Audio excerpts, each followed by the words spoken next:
여러분 찬양 가운데 은혜 있으셨습니까? 아멘. 사진 한번 먼저 띄워주시겠어요? 이 사진을 보면은요, 직접 보신 분들도 여기는 많이 계실 것 같네요. 우리 다음 세대들은 이걸 직접 본 사람은 잘 없을 것 같아요. 엿가위죠. 엿장수가 쓰는 가위입니다. 근데 지금도 가끔씩 지방 행사장이나 이런 장터 같은 데를 가면은요, 이 가위를 들고 엿장수들을 가끔씩 만납니다. 원래 가위는 무엇을 자르기 위한 도구입니다. 이제 내려주셔도 됩니다. 원래 무엇을 자르기 위한 도구인데요, 이 가위에 만들어진 목적은 자르는 것이 아니라 뭐죠? 소리를 내는 것입니다. 엿장수는요, 양손에 이 가위를 들고 현란하게 소리를 내면서 현란하게 소리를 내면서 엿을 팔죠. 그래야만 사람들이 옵니다. 손님들을 끌어모아서 엿을 팔기 위해 이 가위를 사용하죠. 그런데 과연 이 엿장수가 이 가위를 들고 있다면 어떨까요? 한번 사진을, 두 번째 사진입니다. 이 가위는 무엇에 쓰는 물건일까요? 천을 자르는 제단 가위입니다. 제단 가위. 엿장수가 이 가위를 들고 있다면 소리를 못 내겠죠. 아니, 소리는커녕 사람들이 무서워서 가까이 오지도 못해서 그날 장사는 아마 망치게 될 겁니다. 반대로요, 부산 진시장에 있는 천시장 사장님이 엿장수 가위를 들고 있다면 어떨까요? 엿장수 가위로, 엿가위로 천을 자른다는 걸 생각만 해도 우리 주부 여러분들 끔찍할 겁니다. 이처럼 어떤 물건이든 만들어진 목적과 이유가 있는 것입니다. 엿가위가 천을 파는 사장님 손에 들려진다면 제 기능을 발휘할 수 없겠죠. 그리고 그 가위는 행복하지 않을 것 같아요. 제 기능을 발휘하지 못하는 가위는요, 결국 어떻게 될까요? 주인에게 쓰임받지 못하고 결국 어딘가 구석에 처박혀 있다가 나중에는 어디로 갔는지도 모르게 잊혀지게 될 것입니다. 이렇듯 사람이 만든 모든 물건은 그 목적과 이유에 맞게 쓰임받을 때 가장 행복하고 제 기능을 발휘할 수 있는 것입니다. 그렇다면 하나님이 만드신 사람은 어떨까요? 어떤 목적과 이유로 만들어졌을까요? 여러분들 본문을 읽었기 때문에 다 알고 계실 겁니다. 그렇기 때문에 우리가 여기까지 듣고 본문을 한 번 더 읽도록 하겠습니다. 본문을 띄워주시면요, 함께 읽겠습니다. 시작. 이 백성은 내가 나를 위하여 지었나니 나를 찬송하게 하려 함이니라. 아멘. 성경은 말합니다. 우리가 이 땅에 태어난 목적과 이유가 분명하게 있는데 그것이 바로 하나님을 찬송하게 하기 위하여 지어졌다라고 말씀하십니다. 내가 나를 위하여, 누구입니까? 하나님입니다. 하나님이 직접 하나님을 위하여 우리를 만들었다라고 너무나 정확하게 말씀하고 계십니다. 엿장수 가위를 가장 잘하는 사람은 누구일까요? 엿장수가 아니죠. 누구일까요? 대장장입니다.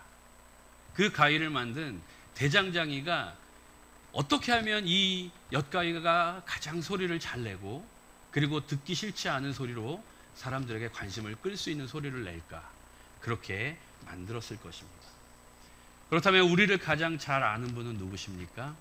우리를 만드신 하나님이십니다. 나를 가장 잘 아시는 분은요, 나를 직접 설계하고 만드신 분이시죠. 우리가 무엇을 할 때, 그리고 어떻게 쓰임받을 때 가장 행복하다는 걸 하나님은 아시기 때문에 오늘 너를 만든 목적이 바로 나를 찬양하는 거야 라고 오늘 말씀을 통해 우리에게 가르쳐주고 계시는 것입니다. 이 시대를 살아가는 사람들이 왜 불행할까요? 심지어 예수님을 구세주로 믿는 사람들까지도 낭망하고 넘어지고 쓰러집니다. 왜 그럴까요? 그것은 자신이 만들어진 목적대로 살아가지 못하기 때문에 그렇습니다. 삶에서 하나님을 찬양하는 것이 우선순위가 되지 못하기 때문에 그렇습니다. 또한 찬양을 하기는 하지만 잘못 찬양하고 있을 수도 있겠죠. 그렇게 자신이 설계된 대로 살아가지 못하기에 늘 불안하고 그리고 기능을 발휘하지 못하며 살아가고 있는 것입니다. 마치 천각에 있는 엿가위처럼 말이죠. 그렇다면 우리는 어떻게 우리의 삶을 하나님이 지으신 대로 목적과 이유에 맞게 기쁨으로 살아갈 수 있을까요? 그렇게 우리 성도들은 바로 지금 나의 찬양의 삶은 어떤가 늘 점검하는 시간이 필요한 것입니다. 이미 지으신 목적이 찬양하는 것임을 말씀해 주셨기 때문에 오늘은 말씀을 통해서 어떻게 찬양할 때 하나님이 원하시는 찬양을 할 수 있을지 두 가지로 나누며 우리의 찬양의 삶을 점검해 보기를 원합니다. 첫 번째, 지으신 대로 살아가기 위해서 우리는 찬송의 대상이 누구인지 정확히 알아야 합니다. 함께 읽을까요? 시작. 찬송의 대상이 누구인지 정확히 알아야 한다. 오늘 본문 말씀을 다시 보면은요, 이 백성은 내가 나를 위하여 지었나니 나를 찬송하게 하려 함이니라. 이 짧은 한 구절 안에 당신을 표현하는 말이 3개나 있습니다. 내가 나를 위하여 나를 찬송하게 하려 함이니라. 왜 그럴까요? 그것은 아마도 시간이 지나면서 찬양의 대상이 점점 하나님이 아닌 다른 것으로 옮겨가거나 또는 다른 용도로 쓰여질 것을 하나님은 미리 아셨던 것 같습니다. 이 시대에 하나님만이 받으시기에 합당한 찬양을 가로채는 이단들이 너무나 많습니다. 자신이 찬양받아야 할 사람이라고 떠들어댑니다. 그런데 이단만 그럴까요? 그 모습은 교회 내에서도 우리가 조심해야 되는 것입니다. 특별히 더 조심해야 될 사람들이 있는데요, 앞에서 찬양을 인도하는 자들, 그리고 성가대, 그리고 특송자들. 저는 성가대와 특송자들에게 늘 이야기합니다. 찬양 끝난 후에 성도들의 박수가 여러분의 것이 아니라는 것을 늘 생각하고 또 생각해야 된다라고 말을 합니다. 여러분을 통해서 하나님이 영광 받으시고 박수 받아야지 여러분의 그 박수를 가로채서는 안 된다라고 이야기합니다. 그리고 또한 찬양 인도자로 세우신 우리 많은 부서마다 찬양 인도자들, 그리고 저를 포함해서 많은 찬양 인도자들에게 또 생각하고 또 생각해야 된다라고 늘 이야기하고 있습니다. 너무나 영광된 자리지만 위험한 자리이기 때문에 늘 기도하고 생각하고 있습니다. 그리고 또한 우리 찬양하면서 악기하는 자들에게도 저는 당부해요. 악기하는 자들 결코 그 기교로 자신의 것을 뽐내지 않도록 조심하고 이야기합니다. 그리고 여기 찬양팀 계시는데요, 주일 찬양팀에게 1부 예배 끝난 다음에 2부 예배 전에 함께 기도를 하면서 1부 예배와 똑같이 동일한 생각으로 동일한 찬양으로 하지 말자고 저는 매주 당부를 하고 기도합니다. 그런 문제들보다 더 중요한 것은요, 우리의 찬양이 하나님께로 향하지 못하게 보이지 않게 잘못 사용되어지는 모습들이 교회에는 아직도 남아있다라는 것입니다. 그것이 뭘까요? 제가 기회만 되면 늘 입으로 강조하고 침이 마르도록 이야기하는 한국교회에서 반드시 사라져야 할 대표적인 단어, 준비 찬양입니다. 사실 제가 대표 감투가 하나 있습니다. 제가 만든 건데요, 준비 찬양 퇴치 운동 본부장입니다. 제가 기회만 되면은 저는 어디 가서도 우리 제자반에서도 늘 이야기합니다. 준비 찬양이란 말은 없어져야 된다.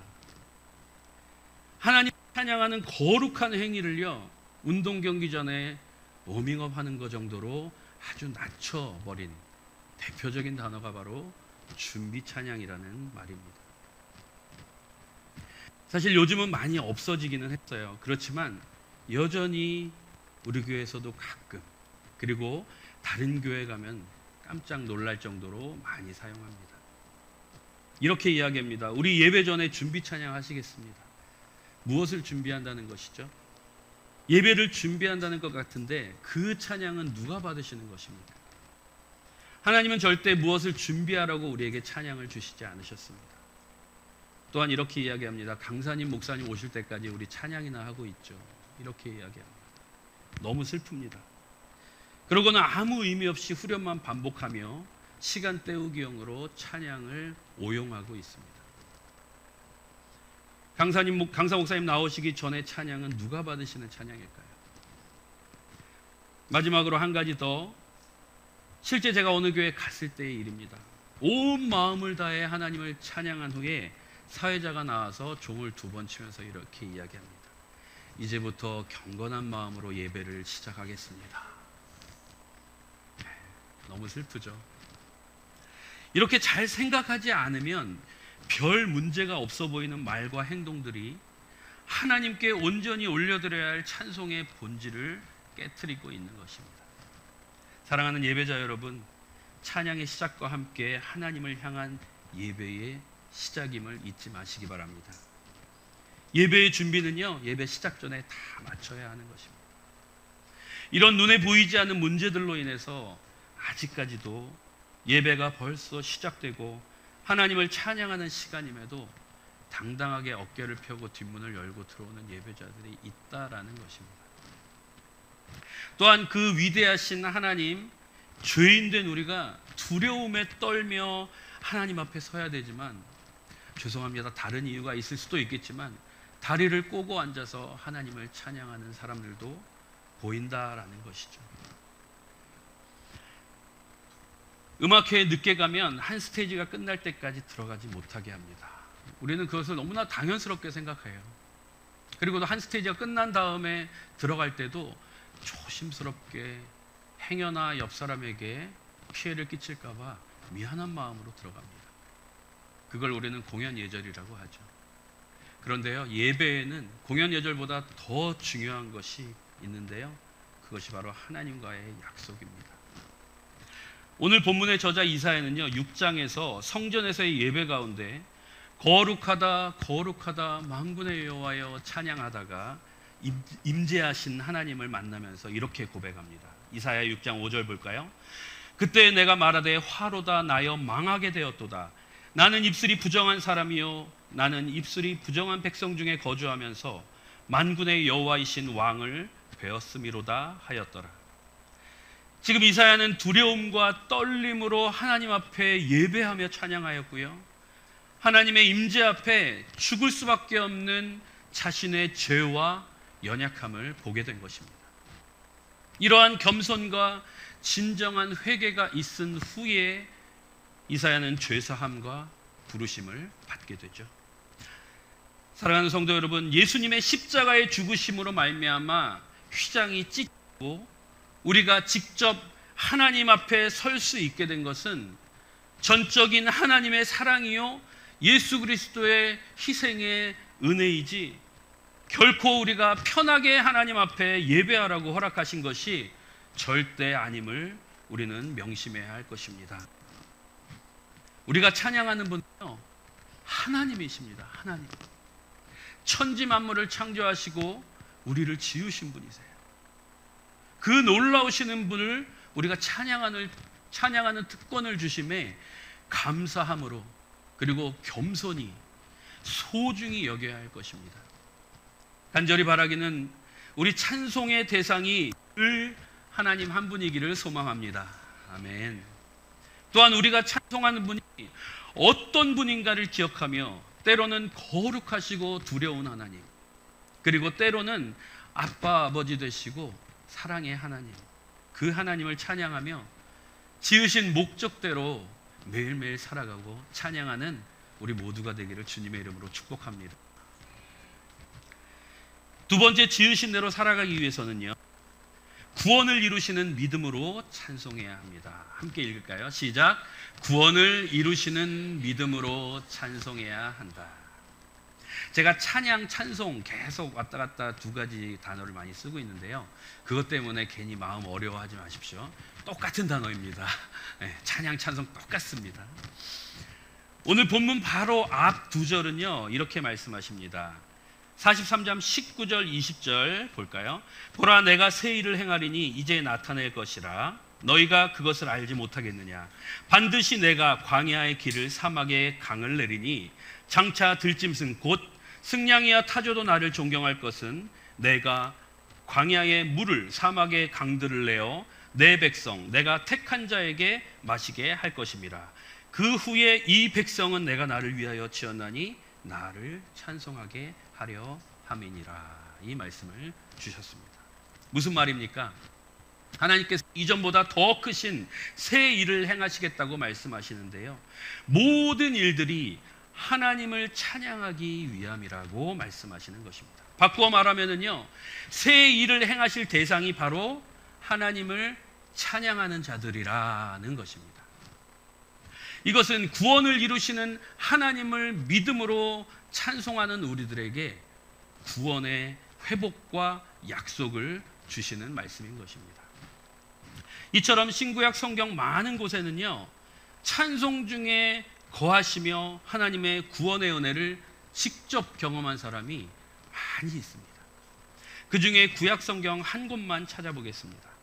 역대하 20장 1절인데요. 역대하 20장 1절, 그 후에 모압 자손과 암몬 자손들이 마온 사람들과 함께 와서 여호사밧을 치고자 한지라.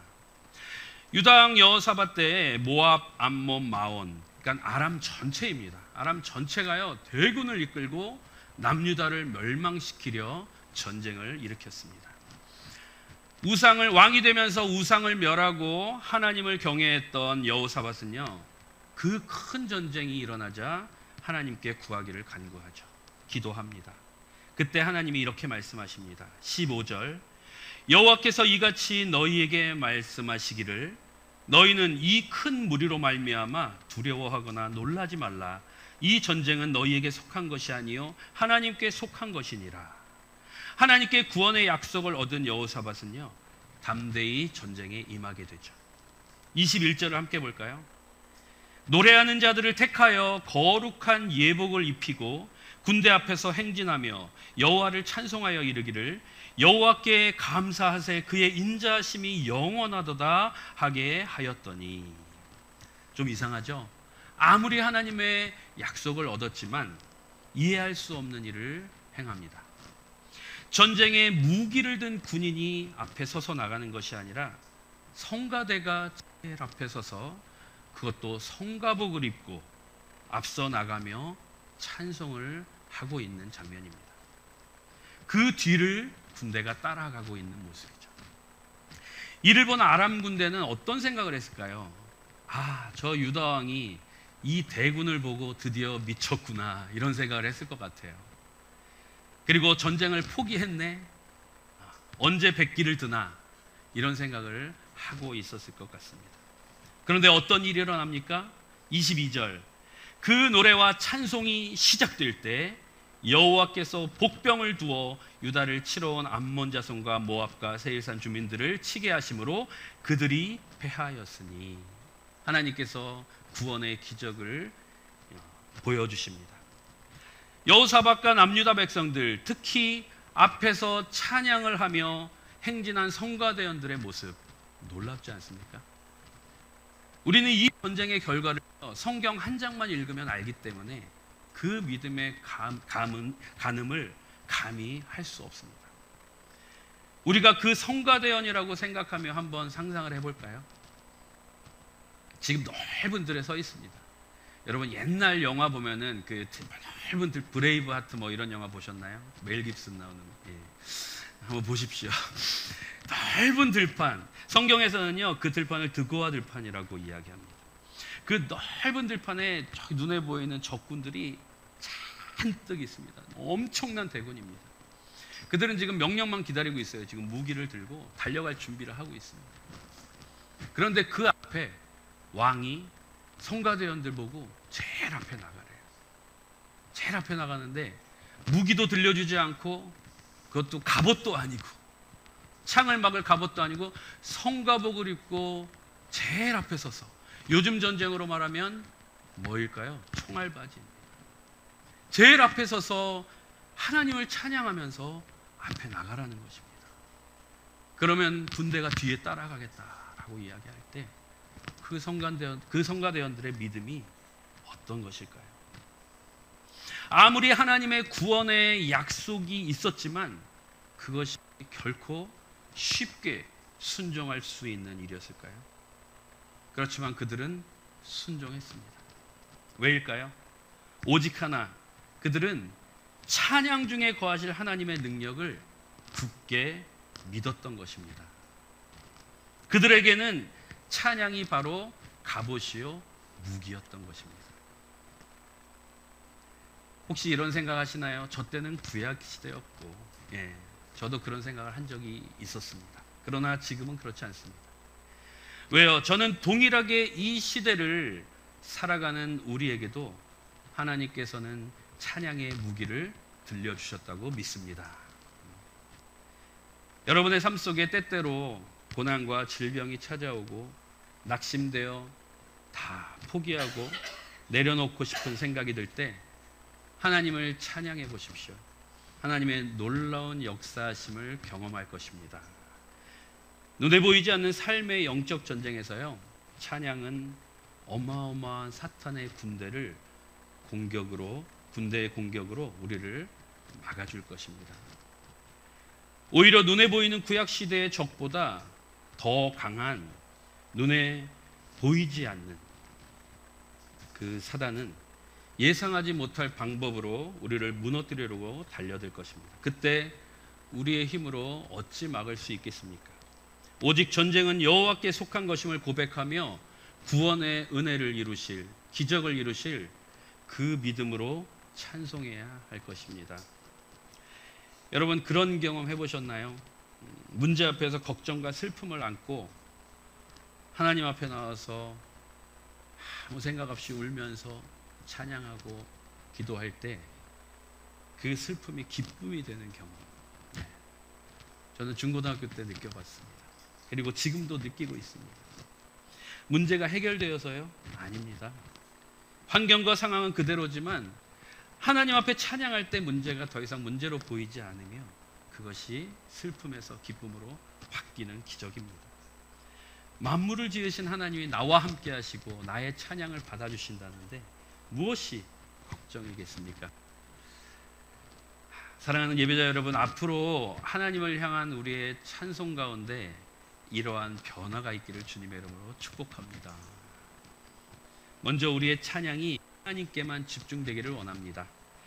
그리고 만유의 주제이신 하나님 앞에 때로는 거룩하고 겸손하게, 그리고 때로는 친근하게 찬송으로 나아갈 때 하나님께서는 찬송 가운데 거하시고 또한 우리에게 구원의 은혜와 회복의 기적을 베풀어 주실 것을 믿음으로 찬양할 때 우리 모두가 이 땅을 지으신 목적대로 살아가시는 저와 여러분 되시기를 주님의 이름으로 축복합니다. 아멘.